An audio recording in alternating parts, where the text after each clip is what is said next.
Contoh sekarang miniatur paling kecil hidup ini begitu banyak kezaliman, ya, tanah dirampas, dikuasai, ya, manusia dibunuhi, anak kecil, orang ibu perempuan dibunuhi, dibantai, rumah sakit dihancurkan. Itu kezaliman yang nyata-nyata ada di Palestina. Itulah gambaran kekuatan besar dunia, kekuatan global. Mereka jadi pemangsa binatang-binatang buas yang tiada. Itu cerminan. Ya, maka itu apa? Kita hidup di atas muka bumi ini harus istiqomah. Supaya apa? Dunia ini damai, dunia tenang. Insya Allah.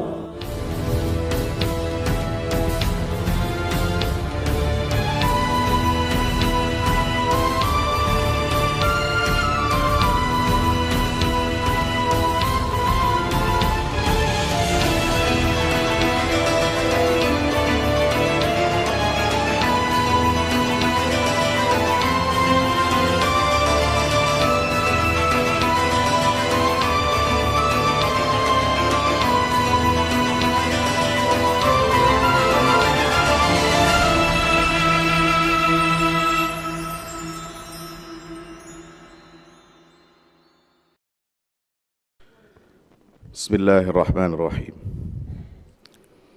Raditu billahi rabba wa bil islami dina wa bi Muhammadin nabiyya wa rasula.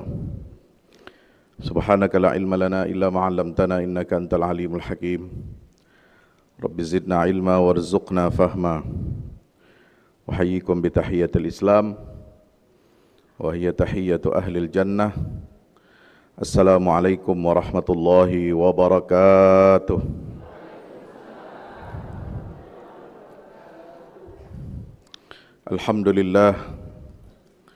Alhamdulillahi wahdah, sadaqa wa'dah wa nasara abdah wa a'azza jundahu wa hazamal ahzaba wahdah.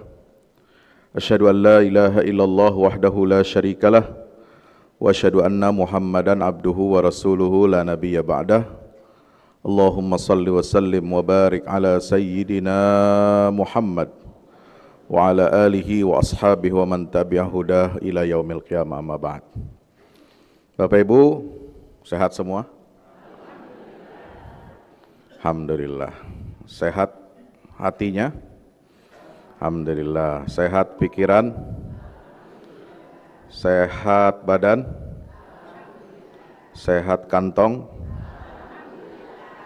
Alhamdulillah. Bersyukur aja kepada Allah. Walaupun di kantong kita tinggal 5.000. Karena kehidupan ini ya memang ada tanggalnya ya. Kalau udah masuk tengah-tengah, nah itu mulai menipis ya. Maka itu kuatkanlah iman kita, tebal-tebalkanlah iman kita. Walaupun kantong kita tipis, tapi kita tetap optimis. Amin ya rabbal alamin. Emang bisa kantong tipis optimis? Cie. Ya itu menghibur diri namanya. Ya. Tema kita alhamdulillah kali ini adalah tentang istiqomah. Ya. Istiqomah ini pertama kali kita diajarkan dalam kehidupan kita agar kita istiqomah. Kita memulai hari kita dengan sholat. Sholat subuh, ya. Sebelumnya kita melaksanakan sholat sunnah, fajar dan 2 qabliyah subuh. Kemudian sholat subuh 2 rakaat. Setiap kali kita rakaat tentu kita wajib membaca surat apa? Al-Fatihah. Ayat yang paling sering kita baca itu adalah surat Al-Fatihah. Ya. Inti daripada surat Al-Fatihah itu adalah memohon kepada Allah agar kita istiqamah. Ihdinas siratal mustaqim.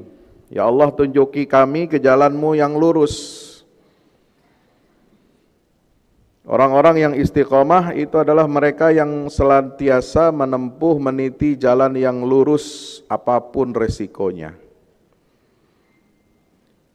Orang-orang yang istiqomah ini yang diharapkan dapat menegakkan panji-panji tauhid, dapat menegakkan ibadah kepada Allah, dapat menegakkan kehidupan dunia yang damai, dunia yang aman, dunia yang adil, dunia yang makmur. Hanya orang istiqomah. Yang mengganggu keistiqomahan kita ini adalah jalannya orang-orang yang ditetapkan oleh Allah untuk kita tidak boleh mengikutinya. Ya, makanya ayat itu lanjutannya bagaimana? Ihdinas siratal mustaqim, siratal ladzina an'amta alaihim. Siratal mustaqim, jalan yang mana kita harus istiqomah di atasnya itu adalah jalannya para nabi. Orang-orang yang telah Engkau berikan nikmat kepada mereka, ya Allah. Siapa yang diberikan nikmat? Minan nabiyyin, para nabi. Wasiddiqin, orang-orang yang benar jujur imannya. Wasyuhada, orang-orang yang mati syahid. Wassalihin, dan orang-orang yang saleh. Ya. Ghairil maghdubi alaihim waladdallin, bukan jalan orang-orang yang dimurkai oleh Allah dan jalan orang-orang yang sesat. Ya. Jadi inti kehidupan ini kalau ingin baik, ya, ingin mendapatkan ridha Allah, itu harus istiqomah jalannya. Ya. Dalam surat Al-Fatihah kan Allah sudah mengajarkan kepada kita tentang apa? Tauhid. Bismillahirrahmanirrahim. Alhamdulillahi rabbil alamin. Ar-Rahmanir Rahim. Tentang tauhid semua. Dikenalkan kita nama-nama Allah, sifat-sifat Allah. Dengan mengenal nama dan sifat Allah, hati kita menjadi tentrem. Kenapa? Hidup di dunia ini bagai hidup kita di alam rimba. Ya. Di tengah belantara banyak binatang buas. Oh, binatang buas banyak. Masya Allah. Bukan binatang buas yang dikandangin di taman safari, bukan. Walaupun binatang-binatang buas yang memangsa manusia, memangsa sesamanya itu ada di kandangnya masing-masing di kebun binatang, tapi jangan lupa sifat-sifat kebinatangan itu banyak yang bersarang, banyak yang menyatu dalam diri-diri manusia. Ya. Makanya kemarin kita Idul Adha disuruh apa? Korban, sembelih hewan korban. Itu simbol. Bukan hanya menyembelih kambing, domba, sapi, kerbau. Ya, jangan nyembelih itik. Korban nyembelih itik. Korban nyembelih bebek, ayam. Oh Ustadz, kita mau korban ayam. Tiap hari lu makan ayam. Apa yang mau dikorbanin? Ya, syaratnya korban itu hewan berkaki 4, bos. Ya, jangan kaki 2. Ya, atau maunya terlalu dikit Pak Ustadz, kaki 4, kaki 1000. Iya. Mau korban kelabang. Mau dikasih makan siapa ya? Kasih makan burung itu buat ngempanin burung. Mengempanin apa? Arwana. Ya. Tahu aja Pak Ustadz, iya tahu. Cuma gua nggak punya arwana. Kemahalan. Ya. Mahalan ngempanin dia daripada ngempanin kucing gua.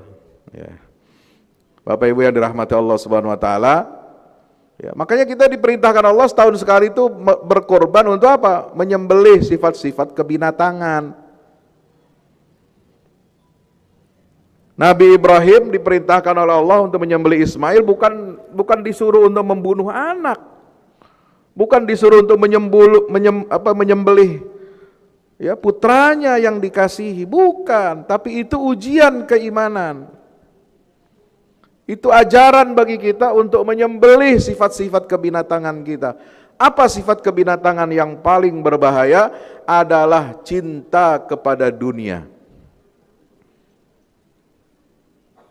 Binatang itu hidupnya untuk apa urusannya? Untuk perut dan seks. Itu aja. Ya. Dia berburu untuk makan. Dia punya wilayah kekuasaan hanya untuk menguasai sumber-sumber makanan. Betul? Dia berkelahi hanya untuk rebutan betina. Cakar-cakaran. Cakar-cakarannya binatang buas itu ya cuma dua sebabnya. Rebutan makanan sama rebutan perempuan. Itu sifat binatang yang ada pada diri kita semua ini. Makanya manusia ini definisinya dalam ilmu mantik itu apa?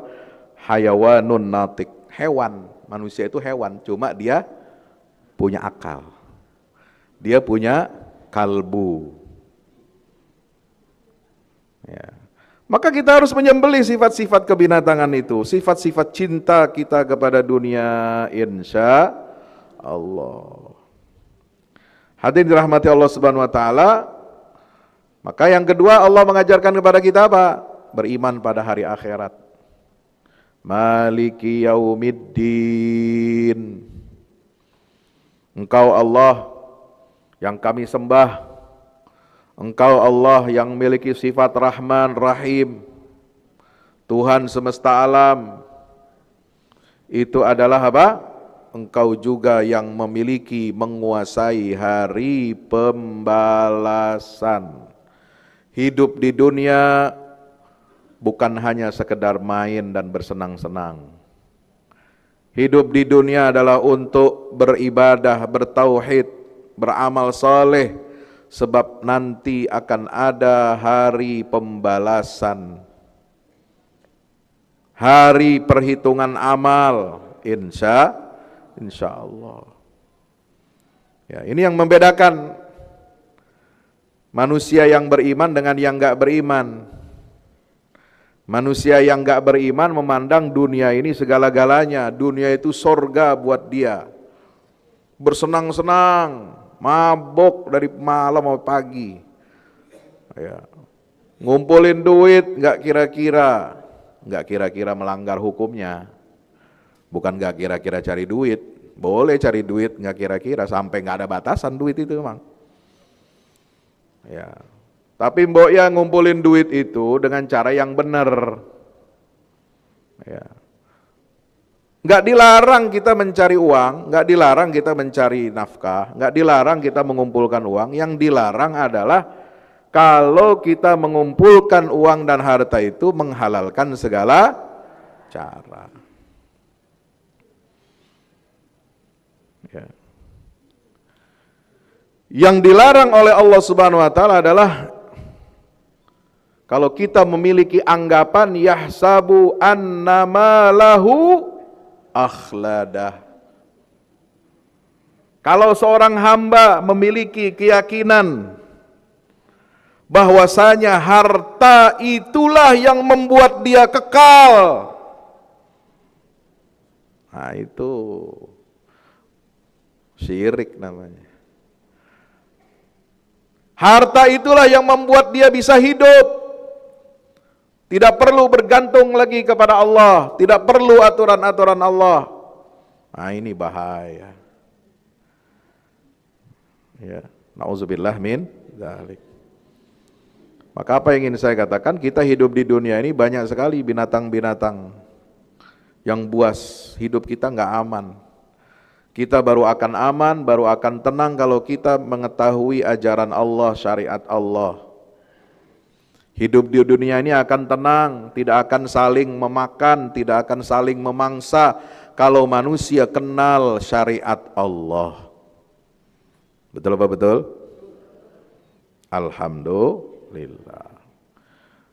Coba Anda lihat contoh sekarang miniatur paling kecil hidup ini, begitu banyak kezaliman, ya, tanah dirampas, dikuasai, ya, manusia dibunuhi, anak kecil, ibu-ibu, perempuan dibunuhi, dibantai, rumah sakit dihancurkan.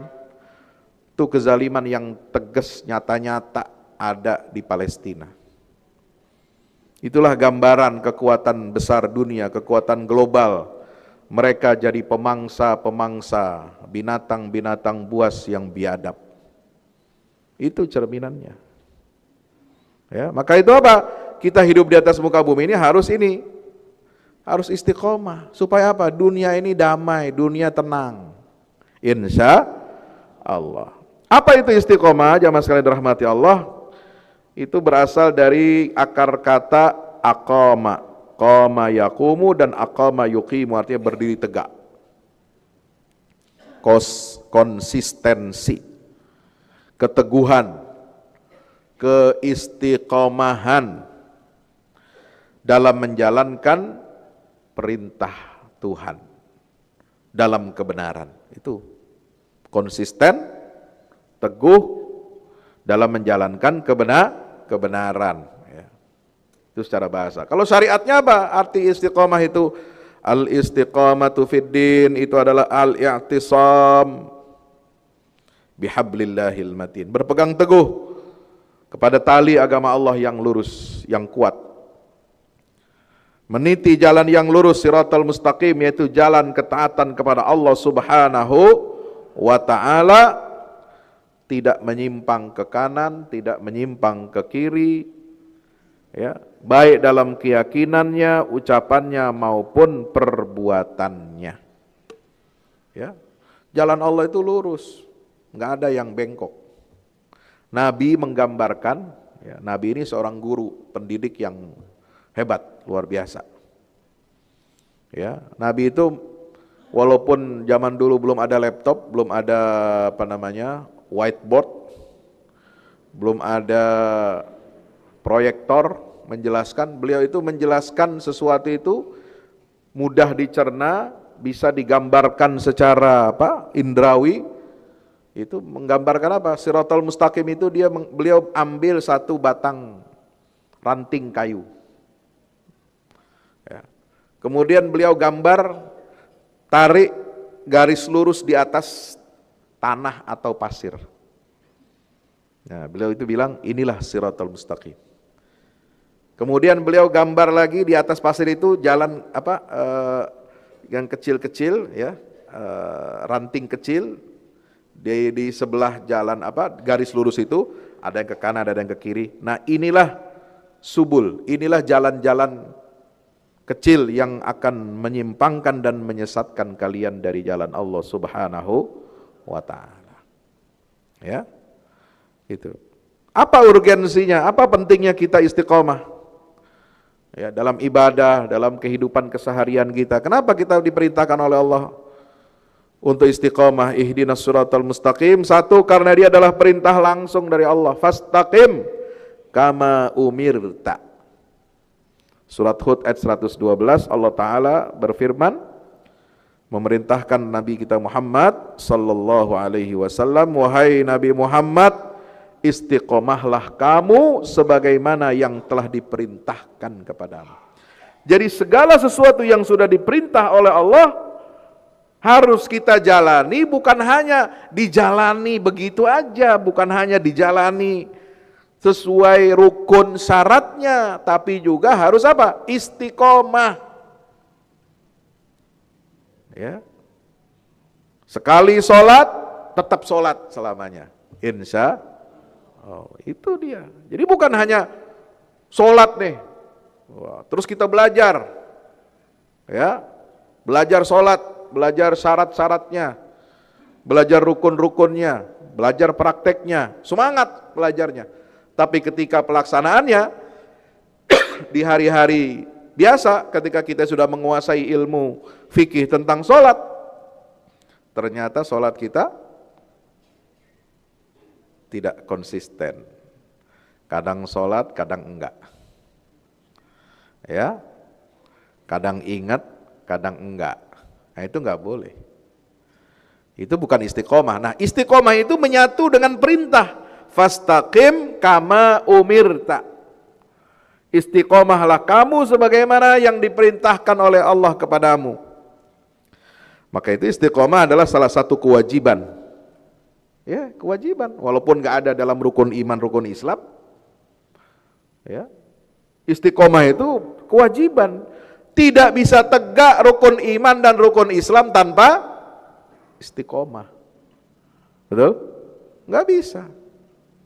Bagaimana kita mau punya iman yang kuat kepada Allah? Yakin bahwa rizki itu semuanya berasal dari Allah. Yakin rizki itu semua sudah ditakar ukurannya oleh Allah, nggak ketukar satu dengan yang lainnya. Ya, bagaimana coba?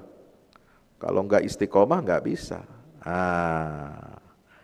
Keyakinan kita itu kalau nggak istiqomah nggak bisa. Oh yakin, iya. Ketika dijelasin sama Ustadz ngangguk.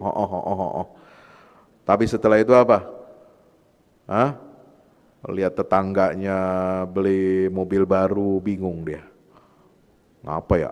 Apa nih kenapa dia bisa beli itu? Jangan-jangan pelihara babi ngepet. Nah itu tuh suuzon. Ya. Kenapa suami tetangga bisa, suami gua nggak bisa? Itu ya. Ini perlu istiqomah keyakinan itu. Rezeki nggak akan ketukar. Ya terserah dia. Kalaupun dia melakukan hal-hal yang dilarang sehingga bisa mengumpulkan barang mewah, misalnya kalau mobil sih sekarang bukan barang mewah. Ya, barang mewah itu barangnya kecil tapi nilainya lebih mahal daripada mobil. Ya, lebih mahal daripada rumah. Berlian, nah itu mewah tuh. Tas, ya elah tas doang, 500 juta. Tas, gue banting juga tuh tas. Belinya 500 juta, Allahu Akbar. Oh tenang Pak Ustadz, ini tas branded, luxury, ini itu investasi. Ntar kalau udah bosan mau dijual lagi, dapat lagi, duitnya juga gede Pak Ustadz. Kayak jam Rolex. Ngapa sih orang pada suka koleksi jam Rolex? Saya baru tahu rahasianya. Bini saya lebih tahu daripada saya. Itu orang beli Rolex bukan cuma buat gaya-gaya doang. Itu nilai investasi kayak emas. 10 tahun lagi dijual harganya sama. Gak jauh beda. Beli Rolex 300 juta, 10 tahun lagi dijual bisa 200 juta. Itu orang mengumpulin begitu, yang begitu-begitu, ya. Itu yang namanya bernilai itu.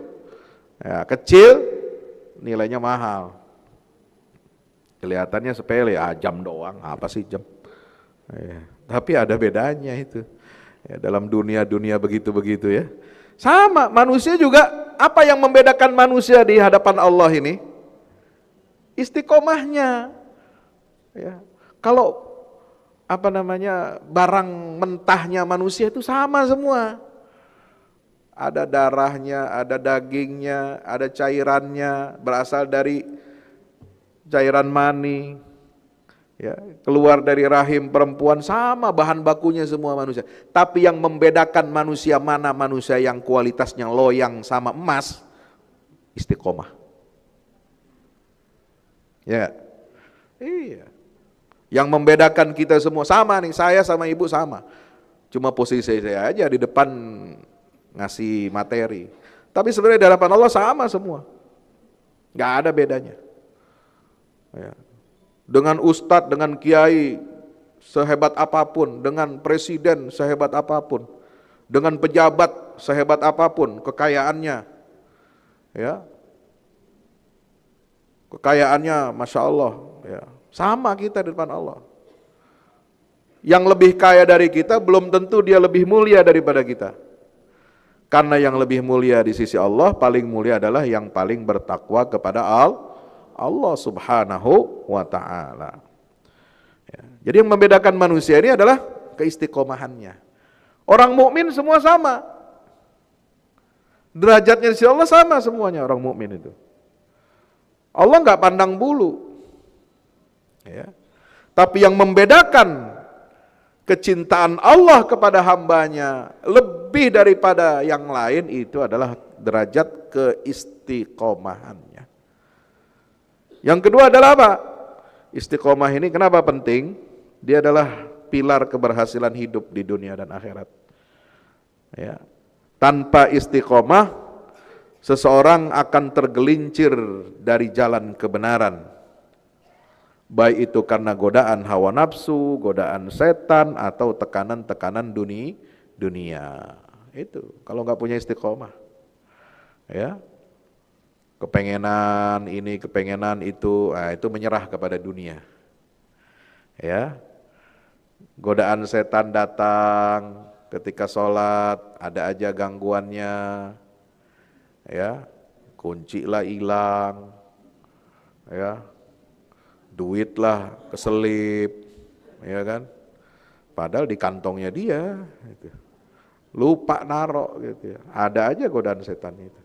Sehingga apa? Buyar fokus kita, ya, untuk beribadah kepada Allah. Ini tekanan-tekanan dunia ini banyak. Enggak akan berhasil seorang kalau enggak ada istiqomah. Sama, semua level dari manusia yang biasa sampai yang punya jabatan. Itu yang berhasil itu adalah yang punya keistiqomahan. Lihat banyak contoh orang-orang besar, orang-orang hebat.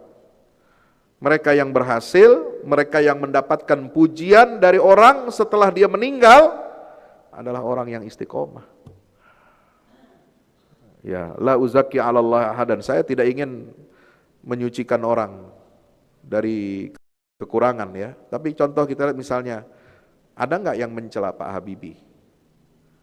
Presiden, menjabat bukan hanya presiden, mungkin kalau jadi presiden cuma sebentar dia, kalau menteri puluhan tahun. Ada nggak orang mencela dia sekarang? Nggak ada. Orang bersih, orang jujur, orang pakai otak, mengandalkan ilmu, bukan mengandalkan kuasa. Ngempet ini, ngempet itu, ngambil ini kayak monyet. Ya kan? Koruptor kan nggak ada habisnya kayak monyet.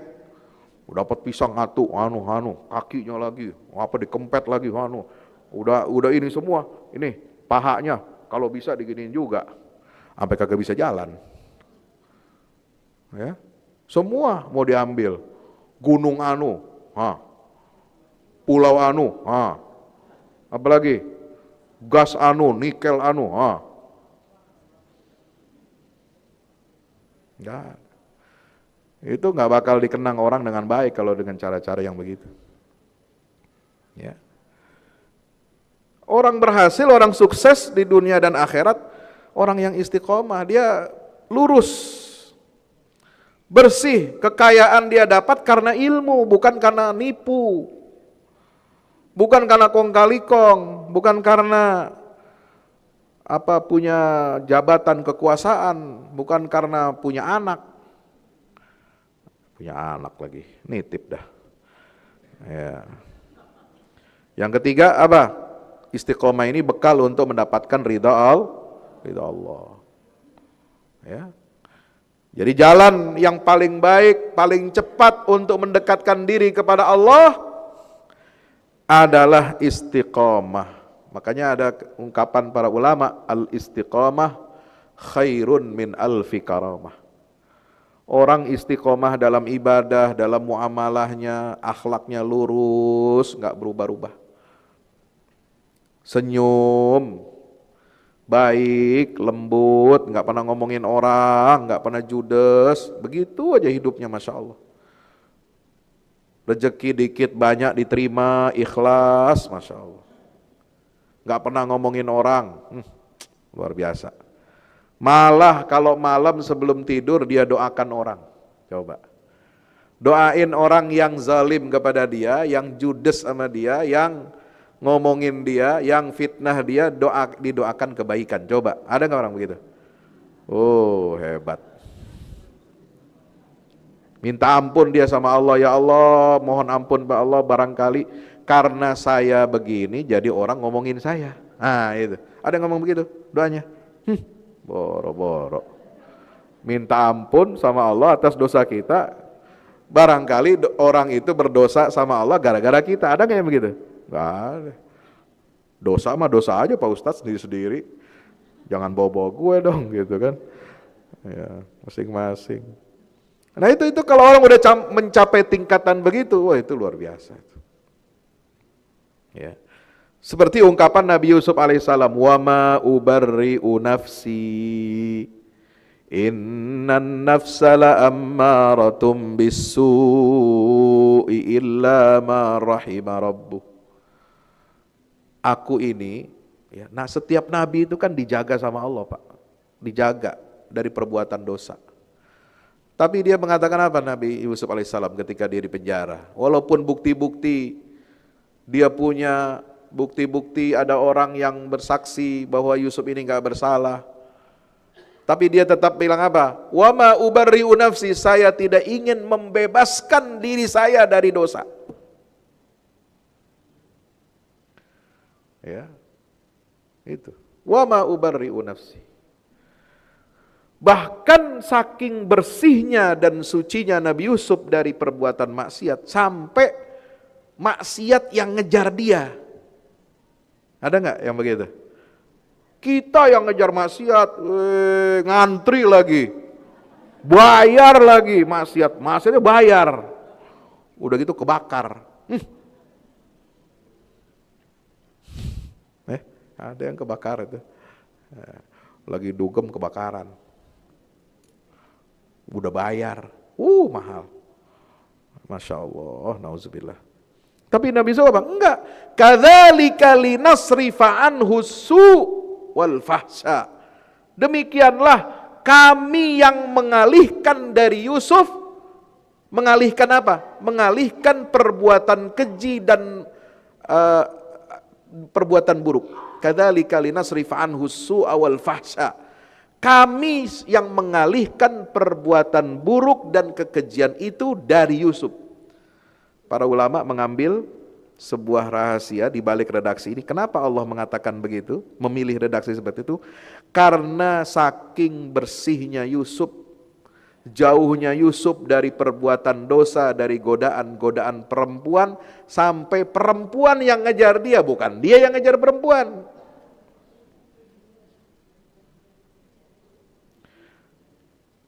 Jadi maksiat itu yang ngejar, bukan kita yang ngejar maksiat itu Nabi Yusuf. Tapi dia walaupun sudah begitu, Allah berikan kemuliaan kepada Nabi Yusuf. Dia mengatakan, wa ma ubarri'u nafsi, saya tidak membebaskan diri saya dari perbuatan keji dan mungkar. Inna nafsa la'ammaratum bisu. Kenapa? Karena kebiasaan hawa nafsu itu selalu mengajak, memerintahkan kepada perbuatan buruk. Makanya nafsul ammarah, ya, selalu memerintahkan perbuatan buruk, itu kebiasaan jiwa kita. Makanya kita perlu istiqomah. Istiqomah inilah yang dapat menghindarkan diri dari keburukan. Istiqomah itu kata para ulama lebih baik dari 1000 karomah. Orang hamba itu nggak usah cari-cari karomah. Karomah itu pemberian Allah, nggak ada yang tahu. Ya, mungkin kita biasa-biasa aja, tapi karena kita istiqomah, kita dijauhkan dari bencana. Kita nggak tahu. Kita orang lain, ya, tabrakan di tol, tergeletak, bisa jadi dia selamat. Orang lain rumahnya hancur ketika apa? Gempa bumi, dia selamat. Bisa jadi karena istiqomah. Ya. Tapi yang begitu-begitu jangan lalu diklaim, dibangga-banggain. Ya. Lalu jadi apa? Ya, jadi heboh, publisitas. Hebat nih. Ya. Kalau mohon maaf, kalau di tradisi agama lain kalau begitu langsung disembah-sembah tuh. Ya. Ada yang selamat dari apa macam-macam lah, kemudian dianggap ini orang suci gitu kan. Nah, nggak boleh juga kita begitu. Jadi karomah itu dalam konsep Islam itu nggak bisa kita materialisasikan, kita publisitas ya, kita umumkan kepada orang atau kita ingin mendapatkan keuntungan-keuntungan dunia. Maka itulah rahasianya istiqomah. Istiqomah ini adalah rahasia hati antara seorang hamba dengan Allah Azza wa Jal. Ya. Bagaimana Islam mengajarkan kepada kita supaya kita istiqomah? Ya, Al-Quran dan Nabi SAW ya, memberikan panduan kepada kita, memberikan keutamaan-keutamaan yang begitu banyak. Apa keutamaan istiqomah? Mendapatkan perlindungan malaikat dan jaminan surga. Apa dalilnya? Surat Fussilat ayat 30, innalladzina qalu rabbunallah thumma istaqamu tatanazzalu alaihimul malaikatu alla takhafu wa la tahzanu wa abshiru bil jannati allati kuntum tu'adun. Sungguhnya orang-orang yang berkata, Tuhan kami adalah Allah. Enggak cuma di mulut, enggak cuma di lidah, tapi dibuktikan ucapan itu. Innalladzina qalu rabbunallah thumma istaqamu, kemudian mereka istiqamah. Bagaimana istiqamahnya Nabi Ibrahim? Ya, diancam, disiksa dengan api yang berkobar. Surut Nabi Ibrahim? Enggak. Itulah istiqomah. Ada orang mengaku la ilaha illallah, tapi ketika diuji akhirnya dia berdamai dengan setan. Nauzubillah min. Diuji, diancam, mau dibunuh, jangan deh, ya gitu. Kita cincai aja, itu gak istiqomah namanya. Ya. Nabi Musa diuji oleh Allah dengan Fir'aun. Ya, mau disiksa, mau diperangi, mau dibunuh. Ya, tetap Nabi Musa istiqomah. Ya. Nabi Muhammad SAW diuji oleh Allah Subhanahu Wa Taala, diuji dengan apa? Kaum musyrikin, dengan kaum munafikin, dengan kaum Yahudi. Tetap istiqomah, nggak bergeser sedikit pun. Nabi di Mekah ditawarin apa? Muhammad, daripada hidup kamu susah, pengikut kamu susah, kita damai aja. Gimana cara damainya? Ya, kamu kan nggak mau, kita minta, makanya turun surat Al-Kafirun kan, qul ya ayyuhal kafirun la a'budu ma ta wala antum wala ana wala antum. Jangan diterusin muter-muter lagi di situ ntar. Ini kadang kalau ada di mana, di TikTok, di Instagram, orang sholat gagak kelar-kelar baca surat Al-Kafirun, ya kan? Cukup 2 kali aja itu. Ya. Kamu kan nggak mau kalau satu hari nyembah, sujud kepada Tuhan kami, berhala kami, lalu sehari besok kami yang sembah sujud kepada Tuhanmu. Iya. Ya udah, kita turunin aja syaratnya. Gimana caranya? Kamu kalau lewat Ka'bah, lewat berhala-berhala kami, nggak usah sujud. Gimana caranya nggak usah sujud? Cukup mengacungkan, menunjukkan jari kelingking. Bukan begini top, keren. Bukan begini I love you berhala, agak ketahuan sama orang lain. Masa depan berhala begini? Nah, itu mah zaman sekarang. K-pop, idol semua, idol itu berhala. Ya, namanya idol, berhala. Ya, makanya anak-anak kita jangan suka ikut-ikutan begituan. Ya, itu jadi berhala tuh. Ya, laki-laki dandan kayak perempuan jadi berhala sekarang. Tuh artis-artis Korea. Ya kan? Glowing. lebih putih daripada emak-emak di sini. Ya perawatannya murah. Ya kalau dia perawatannya jutaan. Iya. Iya kan? Suaminya kagak sanggup. Gimana perawatannya aja satu skincare 1 juta. Ya, sekali datang ke klinik 6 juta. Ya, itu perawatan yang benar tuh begitu. Ya, cuman kan kita kena mampu, sama kayak saya juga. Kagak bisa ngasih bini begitu, ya. Nah, Bapak Ibu yang dirahmati Allah Subhanahu wa taala, Nabi SAW diminta untuk apa ini? Tunjukkan jari kelingking aja, nggak usah. Ini kegedean, ini kegedean. Kelingking, jari paling kecil. Nggak usah engkau pertontonkan begini ke depan, ngapain, nggak usah. Cukup begini aja, ntar kita foto. Iya, screenshot. Tanda bukti kamu sudah menerima mengagungkan Tuhan kami. Gitu. Menarik ya? Menarik. Ini untuk menyelamatkan umat loh ini. Cuma segitu doang, tapi dilarang sama Allah.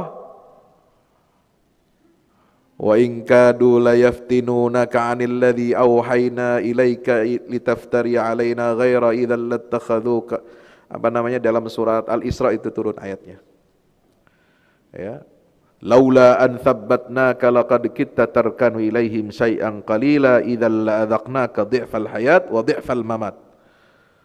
Kalau bukan kami yang membuat hatimu teguh, ya, kamu menolak ajakan seperti itu, padahal sudah cenderung tarkanu ilaihim, laqad kitta tarkan. Hampir saja kamu tergelincir. Hampir saja kamu terima tawaran itu, tapi Allah meneguhkan hati baginda Rasulullah SAW.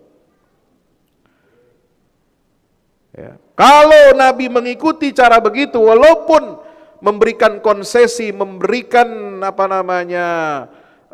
keridhaan sedikit aja, secuil aja buat kemusyrikan.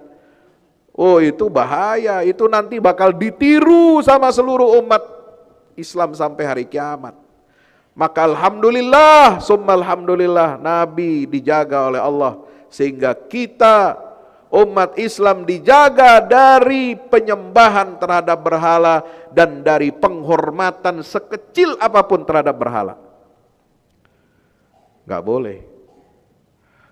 Ya, boleh gak masuk ke kelenteng Pak Ustadz? Ngapain juga? Ya, boleh aja kalau buat studi banding, foto-foto, tapi jangan ente kasih penghormatan. Ke candi-candi boleh gak? Saya suka ditanya tuh. Boleh gak kita foto-foto di Candi Borobudur, Candi Mendut, Candi apalah kita? Atau ke Malaysia nih, mama nih, ke Malaysia, kemana? Ke Batu Kefes, ya kan? Berhala gede, apa tuh? Yang gambar apa tuh? Yang umat Hindu ya? Nah, itu kan suka foto-foto itu. Ada yang mengharamkan mutlak. Kalau saya sih tidak mengharamkan secara mutlak ya. Kita boleh ambil iktibar, kita boleh berwisata. Yang enggak boleh itu kalau kita menyembah, kita menghormati. Ya. Kalau kita belajar sejarah boleh langsung datang ke tempatnya. Ya. Oh begini cara orang dulu, oh begini, alhamdulillah. Maka kita patut bersyukur ketika datang ke tempat-tempat begitu, alhamdulillah kita dapat Islam. Alhamdulillah kita masih dikasih akal sehat, akal waras, nggak menyembah yang begini-begini, ya kan? Itu nikmat Islam. Ya. Kalau itu dulu dilakukan, ya, masya Allah, umat ini sudah jauh tersesat. Maka itu dijaga oleh Allah Subhanahu Wa Taala, dan akibatnya apa? Kalau sampai tergelincir seorang Muslim dalam hal akidah, walaupun sekecil apapun, idzal la'adzaqnaka dhi'fal hayat wa dhi'fal mamat, akan disiksa oleh Allah. Ya, berlipat-lipat ganda baik di dunia maupun di akhirat. Yang kedua, keutamaan istiqamah adalah dicintai oleh Allah dan Rasulnya. Ya, maka itu Nabi SAW berpesan kepada kita, Qul amantu billah tsumma istaqim. Kalau kita ingin menjadi hamba yang dicintai oleh Allah, bukan hanya beriman tapi istiqomah. Berimanlah kamu kepada Allah, lalu istiqomahlah insya Allah. Konsistensi amal dalam beribadah, istiqomah itu adalah salah satu tanda amal kita diterima oleh Allah. Insya Allah. Nah, kalau amal kita nggak konsisten, berarti amal yang sebelumnya itu kurang diterima atau nggak diterima sama Allah. Kenapa? Karena dia tidak mendapatkan petunjuk, mendapatkan dorongan untuk terus menerus melaksanakan ibadah itu. Ya, makanya ibadah itu harus istiqomah, karena istiqomah itu salah satu tanda diterima amalnya kita dari Allah Subhanahu. Bagaimana cara kita mendapatkan atau mencapai istiqomah? Jalannya itu bagaimana? Satu, ya, dengan menguatkan tauhid, belajar tauhid. Karena tauhid inilah yang menjaga kita dari ketergelinciran. Tauhid inilah yang menjaga hati kita dari kecintaan, ketertarikan pada dunia. Dunia ini dalam pandangan mukmin itu kecil. Ya, dunia itu kata Nabi tidak lebih besar dari satu sayap lalat. Satu sayap lalat. Ya. Itu lebih hina, lebih kecil daripada satu sayap lalat. Ya. Makanya kita nggak usah bangga sama dunia kita.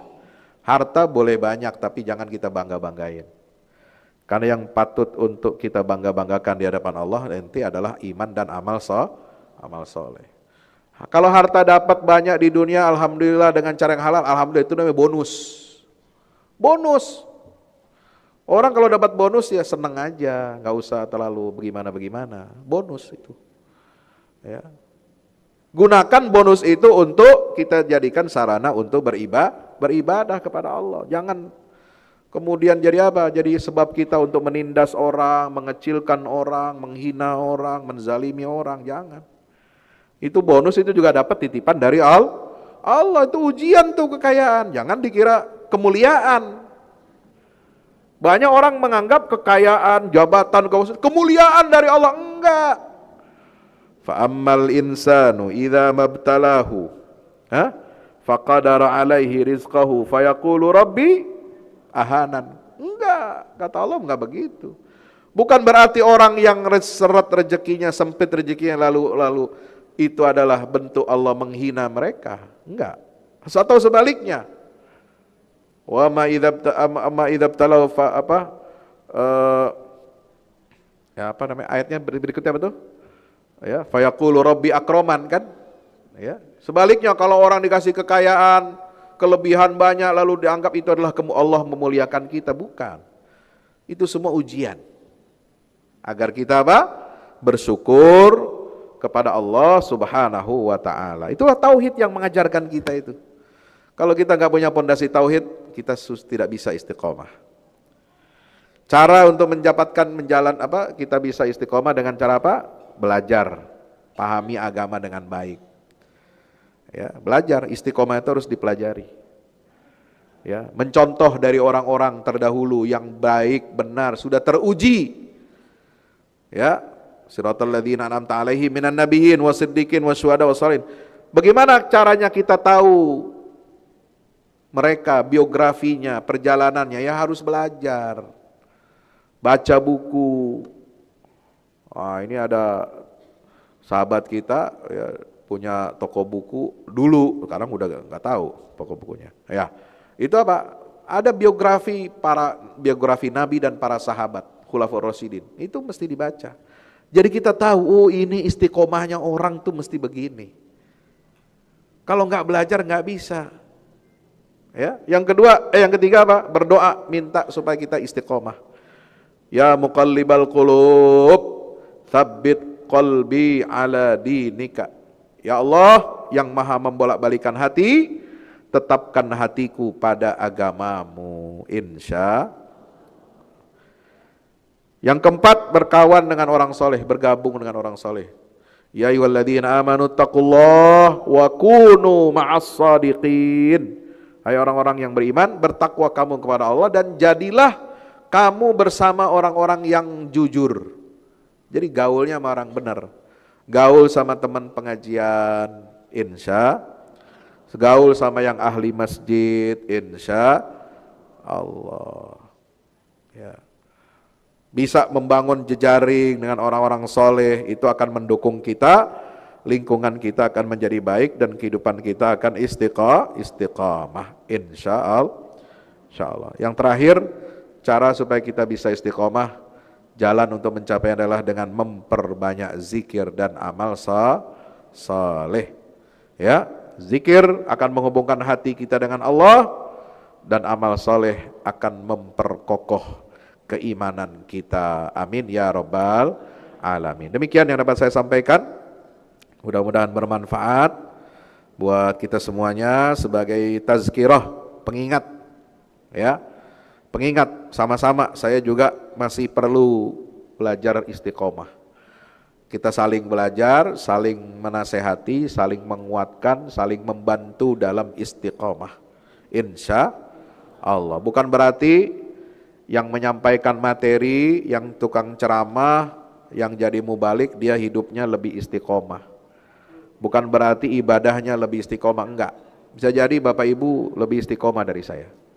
Ya, makanya doakan saya, doakan semua guru-guru, doakan semua para kiai, para ustadz, doakan semua para pemimpin kita agar mereka juga hidup senantiasa dalam istiqomah menjalankan ajaran-ajaran Allah Subhanahu wa ta'ala. Dan jangan lupakan doa, support, dukungan buat saudara-saudara kita di Gaza, di Palestina, agar mereka istiqomah, amin. Agar mereka tetap tabah, amin. Tabah ini sendirian. 2 juta rakyat Gaza ini menjadi simbol perwakilan kita 2 miliar umat Rasulullah. Kalau mereka tabah, mereka istiqomah, mereka teguh pendiriannya melawan ketidakadilan global, melawan kezaliman Zionis, maka kita umat Islam 2 miliar ini masih memiliki harapan. Itulah harapan terakhir kita umat Islam, rakyat Muslim yang ada di jalur Gaza bertahan di hadapan gempuran kekuatan global.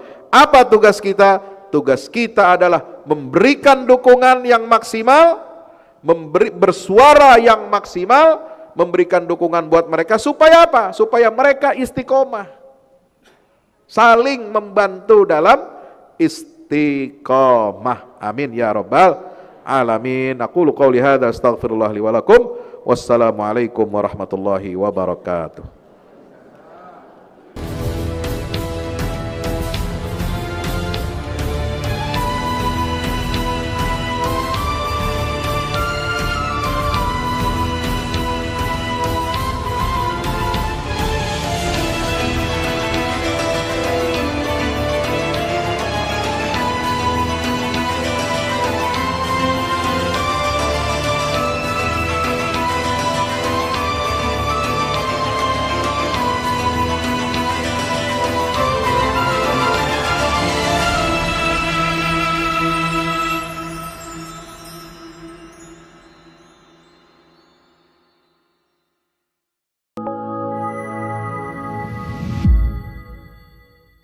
Yang terbaru dari Ustadz Fahmi Salim, buku Runtuhkan Zionis Rebut Baitul Maqdis, buku yang siap membuka cakrawala pikiran dan batin sahabat, sudah bisa dipesan sekarang juga. Hasil yang dicapai para mujahidin dalam pertempuran Badai Al-Aqsa 7 Oktober 2023 memiliki arti penting ataupun nilai strategis, bukan hanya dalam pembuktian bahwa kekuatan Israel bisa dikalahkan bahkan oleh pihak yang memiliki persenjataan jauh di bawahnya, melainkan juga dalam menyadarkan dunia Islam, terutama para pemimpinnya yang memilih menjadi penonton ketimbang membantu sesama saudaranya. Buku ini adalah salah satu bentuk dukungan dan ikhtiar dengan niat berjuang bersama-sama dengan mujahid Palestina. Tak sekedar memberikan informasi, membeberkan fakta atau data kepada halayak di Indonesia. Buku ini juga hadir untuk meluruskan tudingan bahkan fitnah terhadap para pejuang di sana. Betapapun kita berada jauh dari Al-Quds, melalui buku ini kita akan dapatkan bagaimana kita bisa memperoleh pahala yang sebanding dengan para pejuang di garda terdepan di negeri perlawanan Palestina. Dapatkan buku Runtuhkan Zionis Rebut Baitul Maqdis segera.